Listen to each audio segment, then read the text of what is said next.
MP study YouTube channel में आपका स्वागत है और मैं दीपक कुमार लिल्हारे आकाश गंगा एजुकेशन प्लेटफॉर्म की तरफ से जितने भी स्टूडेंट पीएनएसटी 2020 के एग्जामिनेशन में शामिल हुई और उन्होंने अच्छा स्कोर लेकर के आया हुआ है, तो उन सभी स्टूडेंट्स को मेरी तरफ से बहुत बहुत हार्दिक शुभकामनाएं।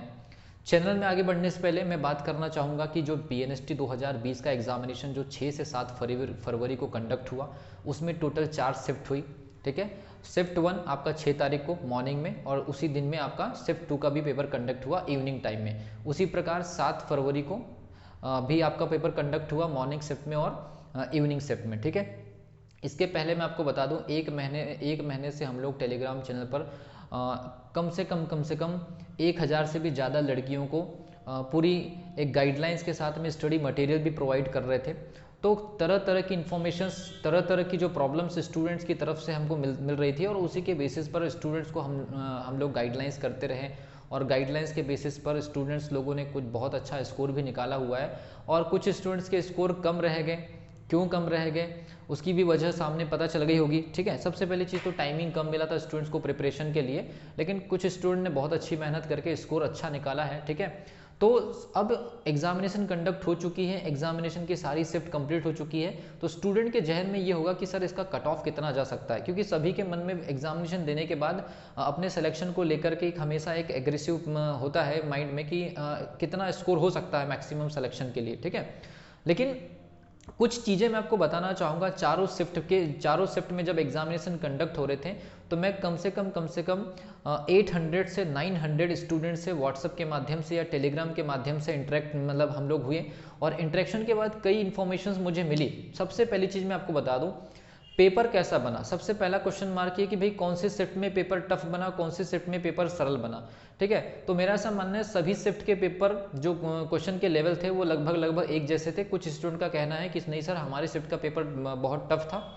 एक्चुअल में क्या होता है, जब आपके स्कोर कम बन जाते हैं या स्कोर आपका कम आता है तो आपको ये लगता है कि आपके शिफ्ट का जो पेपर है टफ बना है, लेकिन ऐसा नहीं है। मैंने लगभग 900 से भी ज़्यादा स्टूडेंट से डायरेक्टली इंटरेक्ट होने के बाद ये मैं कह पा रहा हूँ कि पेपर का जो लेवल था वो एक ऑन एन एवरेज पेपर था। ठीक है, फिजिक्स में हर साल जैसे न्यूमेरिकल पूछा जाता था वैसे न्यूमेरिकल तो नहीं था, लेकिन थ्योरेटिकल था, डेफिनेशन बेस्ड था, लॉजिकल पेपर था। ठीक है, तो लॉजिकल पेपर होने के बावजूद भी फिजिक्स मेरे हिसाब से जिन स्टूडेंट्स को ऐसा लग रहा है कि फिजिक्स उनसे सरल पूछी गई लेकिन फिर भी स्कोर नहीं हुआ। कई स्टूडेंट्स ये कह रहे थे कि सर फिजिक्स तो सरल आई थी लेकिन स्कोर क्यों नहीं हुआ, क्योंकि फिजिक्स में क्वेश्चन अगर मान लीजिए आपको न्यूमेरिकल नहीं पूछ रहे हैं या थ्योरेटिकल अगर आपको लग रहा है तो फिजिक्स थ्योरेटिकल नहीं होती। उन क्वेश्चंस के भी आंसर जो है वो कहीं ना कहीं से एनालिटिकल या आपके फॉर्मूले बेस पर ही आप एनालिसिस करके आंसर दे सकते थे। सेम चीजें केमिस्ट्री में भी कुछ शिफ्ट में ऐसा हुआ है। ठीक है, तो सबसे पहली चीज मैं आपको इस वीडियो में कट ऑफ के बारे में बताऊंगा कि कट ऑफ क्या हो सकता है, मैक्सिमम कितना कट ऑफ जा सकता है। लेकिन इसके पहले मैं कुछ और भी इंफॉर्मेशन आपको देना चाहूँगा कि जब ये चारों शिफ्ट का एग्जामिनेशन हुआ तो मैक्सिमम सबसे ज़्यादा स्टूडेंट्स से जो मार्क्स गेन की है वो है 60 नंबर से 70 नंबर के बीच।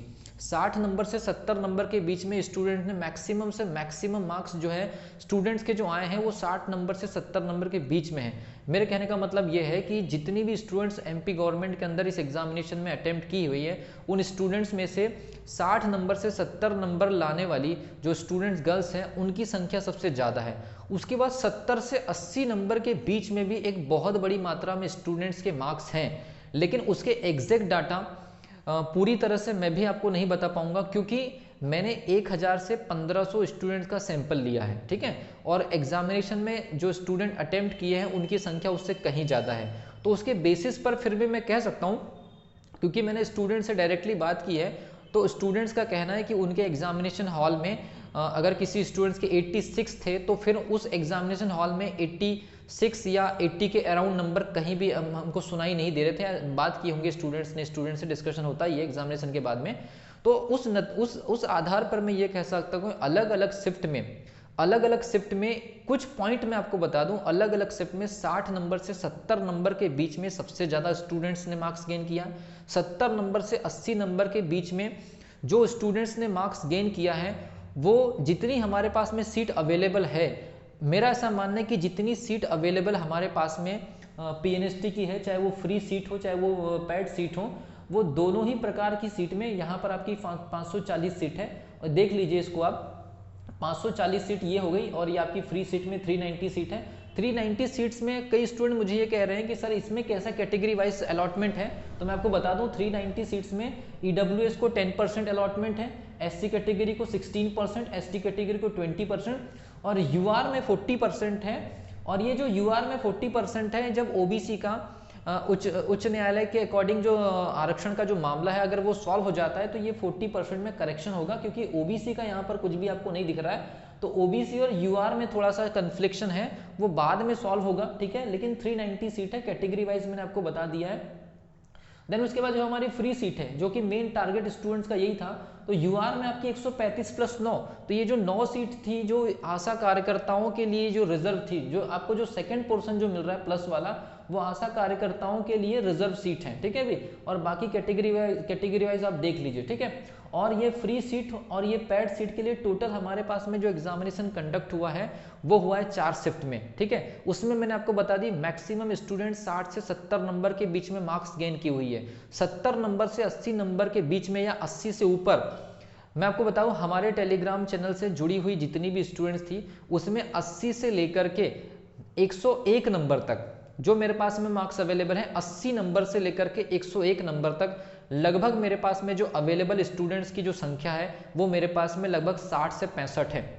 हमारे टेलीग्राम चैनल से जो स्टूडेंट्स हमसे जुड़े हुए थे पिछले 1 महीने से, उनके मार्क्स 80 नंबर से 101 नंबर तक जो हमसे जुड़े हुए थे उनकी संख्या मेरे पास में, ये मान के चलिए कि मैंने आपको एक एवरेज नंबर बताया, उसमें भी क्योंकि ये जो वीडियो शूट हो रही है उसमें मतलब जो लास्ट वाली जो शिफ्ट है उनके स्टूडेंट्स की प्रॉपर इन्फॉर्मेशन अभी नहीं आई है, तो उसके बेसिस पर मैं ये कह सकता हूँ कि एटलीस्ट मेरे पास में 60 स्टूडेंट्स ऐसे हैं जिनके मार्क्स 80 या 101 के बीच में हैं। 101 से ज़्यादा वाले भी कोई स्टूडेंट हो सकते हैं, मुझे उनकी इन्फॉर्मेशन नहीं है, ठीक है। और उसके बाद लगभग 70 से लेकर के 80 नंबर के बीच में जिन स्टूडेंट्स ने मार्क्स गेन किया है वो लगभग हमारे पास में 100 प्लस से भी ज़्यादा है, ठीक है। मतलब ये मान के चलिए कि 120 से 125 स्टूडेंट्स ऐसे हैं पूरे एमपी के अंदर जो हमारे टेलीग्राम चैनल से जुड़े हुए थे और उन्होंने 70 नंबर से 80 नंबर के बीच में गेन किया है, और 80 नंबर से लेकर के 101 नंबर तक के जिन स्टूडेंट्स ने मार्क्स गेन किया उनकी संख्या जो है लगभग 60 से 62 स्टूडेंट्स ऐसे होंगे। और उसके बाद 70 से लेकर के 60 के बीच में जो स्टूडेंट्स हैं मैं उनको काउंट नहीं कर पाया क्योंकि उनकी संख्या बहुत ज़्यादा है, वो एटलीस्ट मुझे ऐसा लगता है कि 250-300 प्लस स्टूडेंट्स होंगे, क्योंकि मेरे व्हाट्सएप में कम से कम 700 से 800 मैसेजेस हैं, तो मैं पूरा काउंट नहीं कर पाया हूँ। तो मेरा ऐसा मानना है कि 60 नंबर से 70 नंबर के बीच में जो स्टूडेंट्स हैं उनकी संख्या बहुत ज़्यादा है, उनको मैं काउंट नहीं कर सकता। तो मेरा ये इस नतीजे के आधार पर, इस सैंपल के नतीजे के आधार पर मैं कुछ कट ऑफ आपको देने की कोशिश करूंगा अप्रॉक्सीमेट, ठीक है। तो सबसे पहली चीज़ कि जब आपका एग्जामिनेशन हो चुका है तो एग्जामिनेशन होने के बाद कुछ बेसिक प्रोसीजर अभी होनी है, और वो बेसिक प्रोसीजर होती है नॉर्मलाइजेशन, ठीक है। नॉर्मलाइजेशन क्यों? क्योंकि जब कभी भी शिफ्ट में पेपर कंडक्ट होता है तो शिफ्ट में पेपर जब कंडक्ट होता है तो नॉर्मलाइजेशन प्रोसेस होती है। नॉर्मलाइजेशन प्रोसेस का एक मैथमेटिकल कैलकुलेशन होता है, लेकिन मैं आपको मोटे तौर पर बताना चाहूँगा कि ये किस प्रकार से कैलकुलेशन होता है। जैसे मान लीजिए हमारे पास टोटल शिफ्ट थी 4, ठीक है, और हमारे पास में यूआर ओबीसी में 135, एससी कैटेगरी में, एसटी कैटेगरी में 81 और 99, ठीक है। तो नॉर्मलाइजेशन प्रोसेस में ये कोशिश की जाती है कि हर शिफ्ट में, हर कैटेगरी में इक्वल स्टूडेंट सेलेक्ट हो। अगर मान लीजिए किसी शिफ्ट का पेपर टफ हो गया, किसी शिफ्ट का पेपर इजी हो गया, तो इजी वाले शिफ्ट में मैक्सिमम से मैक्सिमम मार्क्स गेन करने वाली स्टूडेंट ज़्यादा हो जाएंगी, तो वहाँ पर फिर सभी स्टूडेंट्स के मार्क्स कम किए जाएंगे। और कौन सी स्टूडेंट्स के मार्क्स कितने कम किए जाएंगे ये इस बात पर डिपेंड करता है कि उस स्टूडेंट्स के कितने ज़्यादा क्वेश्चन सही है और उस स्टूडेंट्स ने 150 क्वेश्चन में से कितने मैक्सिमम क्वेश्चन अटेम्प्ट की हुई है। ये 2 फैक्टर का ख्याल रखा जाता है, और इस पूरे फैक्टर के कैलकुलेशन के पीछे सिर्फ एक उद्देश्य होता है, एक बेसिक कैलकुलेशन ये होता है कि अगर मान लीजिए हमारे पास में यूआर की 144 सीट है तो हम यूआर की 144 सीट को 4 शिफ्ट में डिवाइड कर देंगे, या ओबीसी की 144 सीट को 4 शिफ्ट में डिवाइड कर देंगे। तो ये मान के चलिए कि लगभग एक शिफ्ट में 36 स्टूडेंट का सिलेक्शन आएगा एक कैटेगरी से। मैं एग्जांपल ले रहा हूँ यूआर का और ओबीसी का। जैसे मान लीजिए 144 सीट है तो 144 डिवाइडेड बाई आप 4 कर दीजिए, तो 144 डिवाइडेड बाई 4 अप्रॉक्सीमेट आपका 36। तो एक कैटेगरी में, एक कैटेगरी के अंदर एक शिफ्ट में यूआर हो या ओबीसी, उनके मैक्सिमम 36 स्टूडेंट सिलेक्शन ले, मार्क्स को ऐसा एडजस्ट किया जाएगा। ये प्रोसेस नॉर्मलाइजेशन कहलाती है। आप इसको मोटे तौर पर समझ लीजिए। इसके कैलकुलेशन में बेसिकली इस चीज़ का ध्यान रखा जाता है कि हर शिफ्ट में, हर कैटेगरी में स्टूडेंट का सिलेक्शन जो होगा उनकी संख्या इक्वल होना चाहिए। ऐसा नहीं होना चाहिए कि किसी शिफ्ट में पेपर इजी हो गया तो उस शिफ्ट से ही मैक्सिमम सिलेक्शन हो गया, ऐसा नहीं होता है। इसलिए मैंने पहले भी जब गूगल मीट पर मैंने मीटिंग अरेंज की थी, स्टूडेंट को मैंने बता दिया था कि आपकी शिफ्ट का कंपटीशन केवल आपके साथ में होगा, आपका कंपटीशन किसी अन्य शिफ्ट की स्टूडेंट के साथ में नहीं है। अगर मान लीजिए 4 शिफ्ट के पेपर में अगर कोई शिफ्ट का पेपर अगर टफ बना है और वहां पर तीनों शिफ्ट के कंपैरिजन में अगर मान लीजिए स्कोरिंग अगर कम हुई है और वहां से हर कैटेगरी में अगर मान लीजिए इक्वल स्टूडेंट अगर सिलेक्शन नहीं हो पा रहा है उस नंबर पर बाकी 3 शिफ्ट के कंपैरिजन में, तो उस शिफ्ट की स्टूडेंट्स के मार्क्स बढ़ेंगे। लेकिन कौन सी स्टूडेंट के कितने मार्क्स बढ़ेंगे वो इस बात पर डिपेंड करेगा कि उस स्टूडेंट ने कितने क्वेश्चन सही अटेम्प्ट की और उस स्टूडेंट ने मैक्सिमम 150 में से कितने क्वेश्चन अटेम्प्ट की, कोई क्वेश्चन छोड़ तो नहीं दिया। मतलब पहले से आपके कितने क्वेश्चन सही है और आपने कितने क्वेश्चन अटेम्प्ट किए, एक रेशियो निकाला जाता है। मोटे तौर पर एक मैं आपको बता रहा हूँ कैलकुलेशन, इसका पीईबी की वेबसाइट पर रखा हुआ है। पीईबी के अंदर जितनी भी एग्जामिनेशन होती है उनके नॉर्मलाइजेशन की एक बेसिक रूल रेगुलेशन होती है, ठीक है। तो हमेशा याद रखिए कि हर शिफ्ट में, हर कैटेगरी में इक्वल स्टूडेंट सिलेक्शन हो, इसका ध्यान रखा जाता है। और मैंने आपको बता दिया है कि 80 से भी ज़्यादा नंबर लाने वाली हमारे खुद के टेलीग्राम चैनल पर कम से कम 60 लड़कियां स्टूडेंट्स हैं और इसके अलावा 70 से लेकर के 80 के बीच में हमारे पास में लगभग 120 से 122 स्टूडेंट्स हैं। देन उसके बाद अगर बात करते हैं 60 से 70 के बीच में, तो यहाँ तो मैं काउंट नहीं कर पा रहा हूँ क्योंकि सबसे ज़्यादा स्कोरिंग यही हुई है। और कुछ स्टूडेंट्स का कहना था कि सर पेपर सरल आ गया, लेकिन फिर मैंने उनसे बात किया तो मैंने बोला स्कोरिंग पेपर सरल आने के बाद भी अगर आपकी स्कोरिंग 65 से 69 अगर आ रही तो आप पेपर के एक पैटर्न को समझ नहीं पाए या पेपर को अटेम्प्ट करने में कहीं गलती कर दी आपने। तो मेरा ऐसा मानना है पेपर चारों शिफ्ट के एवरेज थे, सभी शिफ्ट के जो पेपर्स थे उनमें कोशिश की गई है कि पेपर को बैलेंस बनाया जाए। लेकिन चौथी शिफ्ट के पेपर के बारे में सुनने को ये मिल रहा है कि उसमें कुछ जैसे न्यूमेरिकल पोर्शन नहीं था तो थ्योरी थी तो एनालिटिकल थ्योरी थी, ठीक है। तो जो एनालिटिकल थ्योरी थी उसमें आपको लॉजिक लगाना होता है। न्यूमेरिकल अगर नहीं आए तो इसका मतलब ये नहीं कि आपको लॉजिक लगाना नहीं पड़ेगा। फिजिक्स और केमिस्ट्री में ये प्रॉब्लम हमेशा ही बनी रहती है, चाहे न्यूमेरिकल आए या नहीं आए, ठीक है, कम आए या ज़्यादा आए। तो सबसे पहली चीज़ आपको मैंने बता दिया फ्री सीट के बारे में, पैड सीट के बारे में, नॉर्मलाइजेशन प्रोसेस के बाद कौन सी शिफ्ट के नंबर बढ़ेंगे, कौन सी शिफ्ट के नंबर कम होंगे, वो तो डिपेंड करेगा कि कौन से शिफ्ट में इक्वल स्टूडेंट सेलेक्ट होने चाहिए हर शिफ्ट में। वो कैलकुलेशन जिस शिफ्ट के साथ में कम बैठेगा उस शिफ्ट के स्टूडेंट्स के मार्क्स बढ़ेंगे। अगर किसी शिफ्ट में अगर मान लीजिए स्टूडेंट्स के मार्क्स बहुत ज़्यादा आ गए हैं तो उस शिफ्ट की स्टूडेंट्स के मार्क्स कम होंगे। वो कितने कम होंगे वो डिपेंड करेगा कि वो कैलकुलेशन का बेसिक आधार क्या है, ठीक है। उसके बाद फिर बात करते हैं कि एक ऑन एन एवरेज अगर कट ऑफ दिया जाए तो देखिए on an average cut off देना इतना ज़्यादा मतलब मेरे तरफ से तो पॉसिबल नहीं है। क्यों पॉसिबल नहीं है? क्योंकि 4 शिफ्ट में पेपर होने के बाद जो मेरे पास में जो 1100 साढ़े 1100 लड़कियां टेलीग्राम चैनल से जुड़ी हुई थी, तो उनके डेटा के बेसिस पर मैं अगर आपको बताऊं तो जो स्टूडेंट यूआर कैटेगरी की बात करूं, जो स्टूडेंट यूआर कैटेगरी में 80 या उससे प्लस है, जो स्टूडेंट यूआर कैटेगरी में 80 या उससे प्लस मार्क्स लेकर के अगर आ चुके हैं तो मेरा ऐसा मानना है वो स्टूडेंट अपने आप को थोड़ा रिजर्व मान सकते हैं, थोड़ा सेफ मान सकते हैं, ठीक है। अभी ओबीसी स्टूडेंट जो है, ओबीसी स्टूडेंट के साथ में भी मेरा ऐसा मानना है कि मैं सेफ कंडीशन की बात कर रहा हूं, मैं सिलेक्शन के लिए फाइनल कट ऑफ नहीं दे सकता हूं, ठीक है।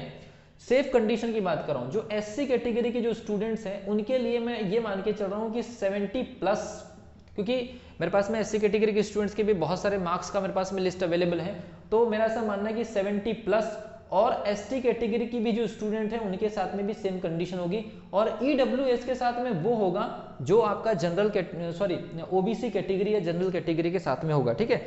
मैं ये सेफ कंडीशन बता रहा हूं, ये सेफ कंडीशन फाइनल नहीं है, क्योंकि अगर मान लीजिए किसी शिफ्ट में स्कोर अगर मान लीजिए बढ़ता है और अगर किसी स्टूडेंट के 67 68 मार्क्स है और 4 मार्क्स या 5 मार्क्स अगर मान लीजिए जंप कर गए और उसके बाद अगर मान लीजिए ये सेफ कंडीशन में से मान लीजिए कोई एक कंडीशन में आप अगर चले गए तो फिर मान लीजिए कि आप जो है फाइनल कट ऑफ में आपका सिलेक्शन होने के चांसेस बढ़ जाएंगे। तो नॉर्मलाइजेशन प्रोसेस होने के बाद ये जो मार्क्स है, ये जो मार्क्स है एक सेफ कंडीशन है कि अगर आपके इतने मार्क्स है तो मैं ये मान के चल रहा हूँ कि आप मतलब सिलेक्शन के काफ़ी करीब है, क्योंकि मेरे पास डेटा है वो आपका पूरे एमपी के अंदर मान के चले कि 10% से 15%, ओनली 15% स्टूडेंट्स का है। उसी को मैं सैंपल मान करके, क्योंकि स्टूडेंट्स और मुझे ये इन्फॉर्मेशन दे रही थी कि उन्होंने काफ़ी सारे स्टूडेंट्स से डिस्कशन किया है, बातें की हैं, तो मैं उसको एक फाइनल तरीके से मान करके आपके सामने एक ओवरव्यू रख रहा हूँ। और इस ओवरव्यू के आधार पर पीएनएसटी 2020 का जो एग्जामिनेशन है उस, हालांकि मैं आपको बता रहा हूँ पिछले साल के जो कट ऑफ है पीएनएसटी के 2019 के, उसमें और इस साल के कट ऑफ में थोड़ा बहुत फ्लक्चुएशन 2 से 4 नंबर का ही होगा, क्योंकि एक लेवल के ऊपर नंबर गेन करने में हर किसी को प्रॉब्लम होती है। एक लेवल तक के 60-65 नंबर लाते तक हो सकता है प्रॉब्लम ना हो, लेकिन 75 प्लस जाने में हर किसी को प्रॉब्लम होती है। तो यहाँ पर डिपेंड करता है कि कौन सी कैटेगरी के स्टूडेंट्स ने 80 के ऊपर कितने मार्क्स लेकर के आए हैं, लेकिन मैंने आपको ऑन एन एवरेज बता दिया कि सेफ कंडीशन ये है स्टूडेंट्स के लिए। इसमें फ्लक्चुएशन जब होगा 2 से 3 नंबर का, 4 नंबर का, कितने कितने नंबर का फ्लक्चुएशन होगा, देन उसके बाद जो कट ऑफ होगा मैं आपको बता दे रहा हूँ लगभग इन्हीं मार्क्स के आजू बाजू कट ऑफ जाएगा, फ्लक्चुएशन के बाद भी, नॉर्मलाइजेशन प्रोसेस के बाद भी। तो जितनी भी स्टूडेंट पीएनएसटी की प्रिपरेशन में अटेम्प्ट की, सबसे पहली चीज़ तो जिन लोगों के मार्क्स कम आए हैं उनको फ्रस्ट्रेट होने की जरूरत नहीं है। मेरा ऐसा मानना है कि फिर पीएनएसटी एक रेगुलर एग्जामिनेशन है, जैसे जीएनटी एक एग्जामिनेशन रेगुलर होती थी, वैसे पीएनएसटी भी एक रेगुलर एग्जामिनेशन कंडक्ट होगी। तो फिर से आपको दुगने मेहनत के साथ उस एग्जामिनेशन के लिए तैयार रहना चाहिए। डीमोटिवेट होने का ऐसा कोई मीनिंग नहीं हो सकता है, ठीक है। तो जो स्टूडेंट फाइनली सेलेक्ट होंगे उन लोगों को मेरे तरफ से बहुत बहुत कॉन्ग्रेचुलेशंस, और वेट करिए फाइनल रिजल्ट का। नॉर्मलाइजेशन प्रोसेस के बाद एक जो फाइनल स्कोर आएगा, उसके बाद जो आपको मेरिट वाइज, जो आपकी जो कैटेगरी वाइज आपको जो मेरिट अलॉट होगी, जो आपको रैंक मिलेगी, रैंक में काफ़ी कुछ क्लियर हो जाता है कि आपका सिलेक्शन हो रहा है या नहीं हो रहा है, ठीक है। लेकिन जो एग्जामिनेशन चार शिफ्ट में कंडक्ट हुआ है उसमें बहुत सारी चीज़ें सीखने को मिली है, बहुत सारी नई नई चीज़ें सीखने को मिली है। स्टूडेंट्स को टाइम कम मिला है, स्पीड मेंटेन नहीं कर पाई, लेकिन पिछले 14 सालों में फिजिक्स को न्यूमेरिकल पूछा जाता था, कुछ शिफ्ट में थ्योरेटिकली आ गया, लेकिन थ्योरेटिकल आने के साथ में लॉजिकल आ गया। तो ये एक तरह से एक संकेत है नेक्स्ट टाइम के लिए कि एग्जामिनेशन अपने करवट को कभी भी बदल सकती है, ठीक है। तो ये बहुत सारी ऐसी बातें हैं, और ये सीट की इन्फॉर्मेशन आप रख लीजिए और उसके बेसिस पर अपने मार्क्स को आप कंपेयर कर लीजिए, ठीक है। तो ये मैंने सेफ मार्क्स आपको दे दिया। ये कट, इसको अभी मान लीजिए कि अगर कोई स्टूडेंट ये यूट्यूब के ऊपर अगर ये सर्च कर रहा है कि मैक्सिमम कितना कट ऑफ जा सकता है, यूआर के लिए मैं 80 प्लस मान के चल रहा हूँ, ओबीसी के लिए भी 80 प्लस मान, इसमें फ्लक्चुएशन आएगा, नॉर्मलाइजेशन के बाद में 2-3 नंबर का फ्लक्चुएशन आना तय है, ठीक है भी। हो सकता है जैसे मान लीजिए किसी स्टूडेंट के 89 मार्क्स हैं, तो हो सकता है फ्लक्चुएशन के बाद वो 83 पर आ जाए, या हो सकता है किसी स्टूडेंट के 84 मार्क्स है, वो फ्लक्चुएशन के बाद 88 पर चले जाए। तो ऐसी सिचुएशन की वजह से थोड़ा बहुत 3 से 4 नंबर, 5 नंबर का जो अनुमान जो है वो थोड़ा बहुत ऊपर नीचे होगा, ये तो कंफर्म है, ठीक है। तो जैसे मान लीजिए कि हमारी एक स्टूडेंट टेलीग्राम पर है, शायद उसके 98 या 99 मार्क्स हैं, तो ये मान के चलिए कि ऐसे जो स्टूडेंट्स हैं जो 90 मार्क्स के ऊपर है, उनके नंबर कितने भी कम हो जाए, कितने भी बढ़ जाए, वो स्टूडेंट ऑलरेडी सेफ है। जैसे मेरे पास में 86, 89, 91, 93, 95, 95, 96, 86, 86, 87, 89, इस प्रकार के जो मेरे पास में जो स्टूडेंट्स हैं, मैंने अभी आपको बताया कि 80 से लेकर के 101 के बीच में लगभग 60 स्टूडेंट हैं। उसमें से मैं आपको बता दूं 90 से लेकर के 101 के बीच में अप्रॉक्सीमेट मेरे पास में 19 से 20 स्टूडेंट होंगे। तो मेरा ऐसा मानना है जो स्टूडेंट का मैं मार्क्स बता रहा हूँ रेंज, उन स्टूडेंट का फाइनली सिलेक्शन हो गया है। मार्किंग में कभी भी इतनी गिरावट नहीं आती है, ठीक है भी। तो जो स्टूडेंट्स 85 प्लस के ऊपर किसी भी कैटेगरी में हैं, उन स्टूडेंट्स का फाइनली सिलेक्शन मान के चलिए, ठीक है, एकदम सेफ है वो स्टूडेंट। और ये मेरे तरफ से एक पूरी की पूरी कैटेगरी वाइज सेफ कंडीशन दे दी गई है, इसमें फ्लक्चुएशन आएंगे। जो स्टूडेंट 69 पर बैठे हैं, आपकी कैटेगरी क्या है, तो ऐसे जो स्टूडेंट 68, 67 पर बैठे हुए हैं, डिपेंड करेगा नॉर्मलाइजेशन में स्कोर कितना जंप करता है, और स्कोर का बेनिफिट या स्कोर का लॉसेस, ये बहुत इंपॉर्टेंट फैक्टर रहेगा।